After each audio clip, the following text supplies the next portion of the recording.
My name is Isaac Scott. I'm an artist and activist. I'm 35 years old, and I'm the Arts and Communications Coordinator at the Center for Justice. I'm also the founder of Isaac's Quarterly and the Confined Arts, which is a resource tool for artists. So I'm formerly incarcerated. I always thought that my activism started when I came home and I started doing these art exhibitions, using art to raise awareness around mass incarceration. But the reality is, when I was in prison and I was working as an inmate grievance representative, I was advocating for the men in there.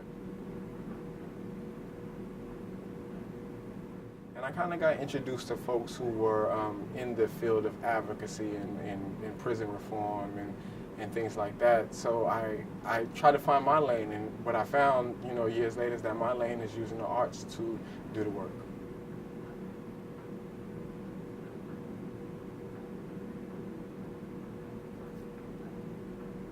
What do you think of the media and television shows in portraying prisons?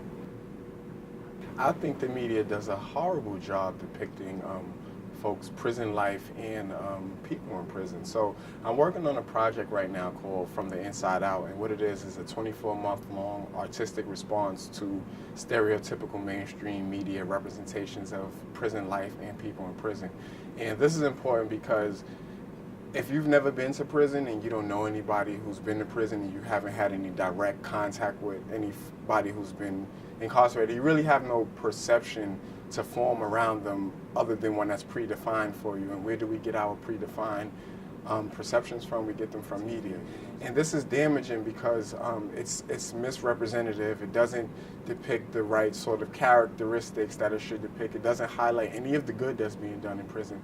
So you have people being dehumanized on screen, and then when you meet a person in real life who's formerly incarcerated, you automatically equate them to that person you saw on TV. And that's problematic because if you're looking at me the way you looked at that murderer, savage person on TV, then you're not attributing me the opportunity to really present myself as a decent human being.